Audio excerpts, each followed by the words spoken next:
दोस्तों नमस्कार, मेरा नाम है अनूप आकाश वर्मा और आप देख रहे हैं द रिपोर्टर हिंदी।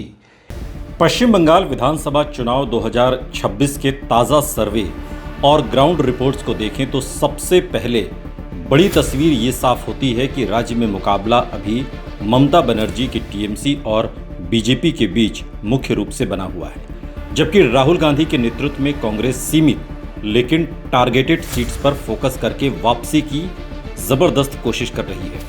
अधिकांश ओपिनियन पोल्स में कांग्रेस का सीट शेयर बहुत कम 1 से 10 के दायरे में दिखाया गया है, जबकि टीएमसी को बढ़त और बीजेपी को मजबूत चुनौतीकर्ता माना जा रहा है। ऐसे में 50 सीटों पर कांग्रेस जीत सकती है वाला दावा सीधा सर्वे डेटा से मेल नहीं खाता, लेकिन हाँ, करीब करीब 40 से 50 सीटों का एक ऐसा क्लस्टर जरूर बनता है जहां कांग्रेस प्रतिस्पर्धी भूमिका में है, खासकर मुस्लिम बहुल पारंपरिक गढ़ और एंटी टीएमसी वोट वाले इलाकों में।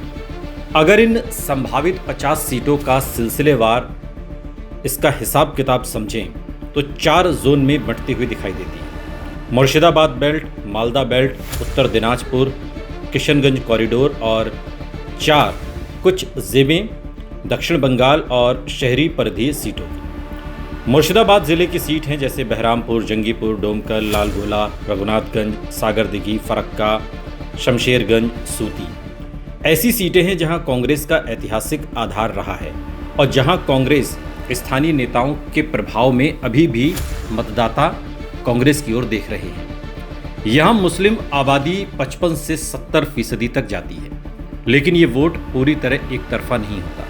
अगर कांग्रेस स्थानीय चेहरा plus Rahul Gandhi factor plus TMC के खिलाफ असंतोष को जोड़ पाती है तो 10 से 15 सीटों पर सीधी जीत की संभावना बन सकती है। हालिया रिपोर्ट्स में भी बहरामपुर जैसी सीट त्रिकोणीय मुकाबले में बदलती हुई दिख रही है, जहां कांग्रेस की वापसी की चर्चा है। मालदा जिले की बात करें तो इंग्लिश बाजार, मानिकचक, गाजोल, चांचल, हरिश्चंद्रपुर कांग्रेस के पारंपरिक घरों में से एक मानी जाती है। यहाँ मुस्लिम ओबीसी मिश्रण और खानदानी राजनीतिक नेटवर्क, गनी खान चौधरी परिवार का प्रभाव कांग्रेस को प्राकृतिक बढ़त देता है। अगर टीएमसी के खिलाफ एंटी इनकम्बेंसी वोट एकजुट होता है तो 8 से 10 सीटें यहाँ कांग्रेस के लिए संभावित जीत की श्रेणी में आती हैं। और इसी तरह उत्तर दिनाजपुर की रायगंज, इस्लामपुर, चोपड़ा जैसी सीटों में Muslim plus Rajvanshi plus OBC समीकरण कांग्रेस को मौका देते हैं, बशर्ते वो संगठनात्मक स्तर पर सक्रिय हों। तीसरा क्लस्टर सीमावर्ती और मिश्रित सीटों का है, जैसे उत्तर 24 परगना, दक्षिण 24 परगना की कुछ सीटें बशीरहाट, हसनाबाद, भांगड़, मेटिया बुरुज। इन इलाकों के आसपास यहाँ मुकाबला बहुकोणीय हो जाता है।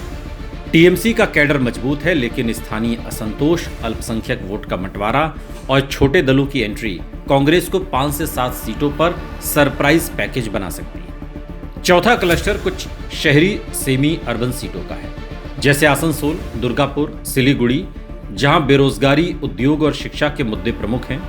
यहां राहुल गांधी की युवा अपील और रोजगार का नैरेटिव असर डाल सकता है, लेकिन इन सीटों पर कांग्रेस की जीत पूरी तरह उम्मीदवार की ताकत और स्थानीय संगठन पर निर्भर करेगी। यहां 3 से 5 सीटें high risk high reward category में आती हैं। अगर इन सभी सीटों को जोड़कर एक व्यापक सूची बनाई जाए तो तकरीबन 50 सीटें ऐसी बनती हैं जहां कांग्रेस कम से कम प्रतिस्पर्धी स्थिति में है।